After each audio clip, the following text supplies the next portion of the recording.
ఆంధ్రప్రదేశ్ ముఖ్యమంత్రి చంద్రబాబు నాయుడుకి ఒక ప్రత్యేకత ఉంది.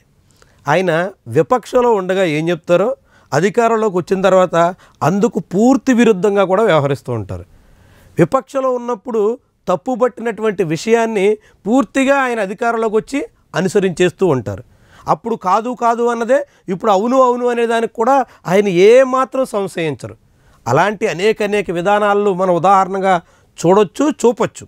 ఇప్పుడు తాజాగా ఇంగ్లీష్ మీడియం వరకు వచ్చేసరికి ఇది చాలా క్లియర్గా అర్థమవుతుంది. ఆంధ్రప్రదేశ్లో జగన్మోహన్ రెడ్డి ప్రభుత్వం వచ్చిన తర్వాత ఇంగ్లీష్ మీడియం విద్యా విధానాన్ని ప్రవేశపెట్టారు. ఇంగ్లీష్ మీడియం మొత్తం స్కూళ్ళన్నింటా ఇంగ్లీష్ విద్యా విధానాన్ని తీసుకురావడం మీద తెలుగుదేశం పార్టీ తీవ్రమైనటువంటి అభ్యంతరాన్ని పెట్టింది.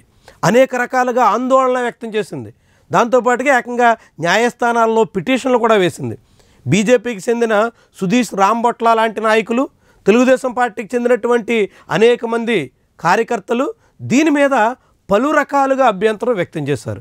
తెలుగు భాష అభిమానం అనేటువంటి పేరుతో ఈనాడు లాంటి పత్రికలు నానా రాద్ధాంతం చేశాయి. అదంతా ముగిసి జగన్మోహన్ రెడ్డి ప్రభుత్వం ఇంటికెళ్ళి చంద్రబాబు ప్రభుత్వం గద్దెనెక్కిన తర్వాత ఇప్పుడు మళ్ళీ అప్పుడు ఏదైతే కాదన్నారో దాన్నే ఇప్పుడు అనుసరించడానికి సిద్ధమైపోయారు. అప్పుడు ససేమిరా అన్నదానికే ఇప్పుడు సై అంటున్నారు.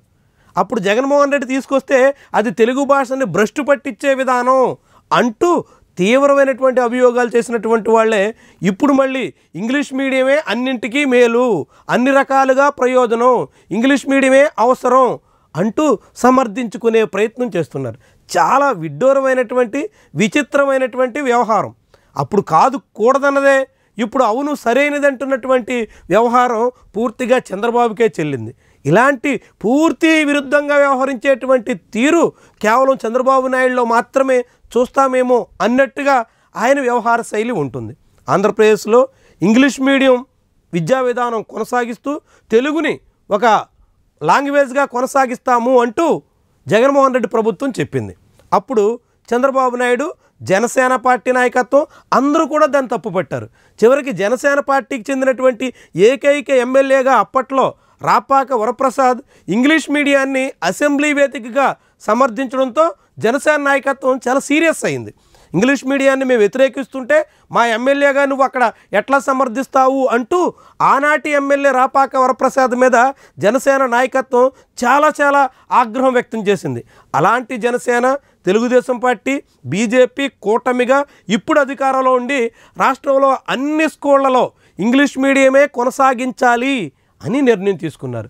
తెలుగుని ఒక లాంగ్వేజ్గా ఉంటుంది అంటూ చెప్పుకొచ్చారు. సరిగ్గా ఇది జగన్మోహన్ రెడ్డి అనుసరించినటువంటి విధానమే.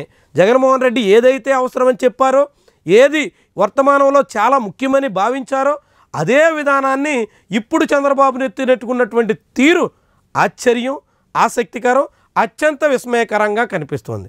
అప్పుడు జగన్మోహన్ రెడ్డి చేసింది తప్పు అయితే ఇప్పుడు చంద్రబాబు నాయుడు దాన్నే కొనసాగించడాన్ని మరి ఈనాడు పత్రిక ఏమంటుంది? భాషాభిమానుల పేరుతో నానారాద్ధాంతం చేసినటువంటి వాళ్ళు ఇప్పుడు ఏ రకంగా స్పందిస్తారు? తెలుగు భాషకి అన్యాయం జరిగిపోతోంది అంటే గుండెలు బాధేసుకున్నటువంటి సెక్షన్ అంతా ఇప్పుడు ఎక్కడికి పోయింది?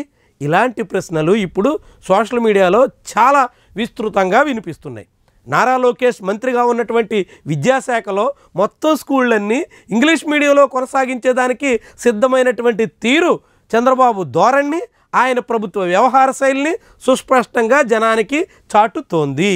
అదే సమయంలో జగన్మోహన్ రెడ్డి తీసుకున్నటువంటి నిర్ణయం ఏ రీతిలో సరైనదో, అది ఎంత వర్తమానానికి ఆవశ్యకరమైనదో మరోసారి తేట తెల్లం చేస్తోంది.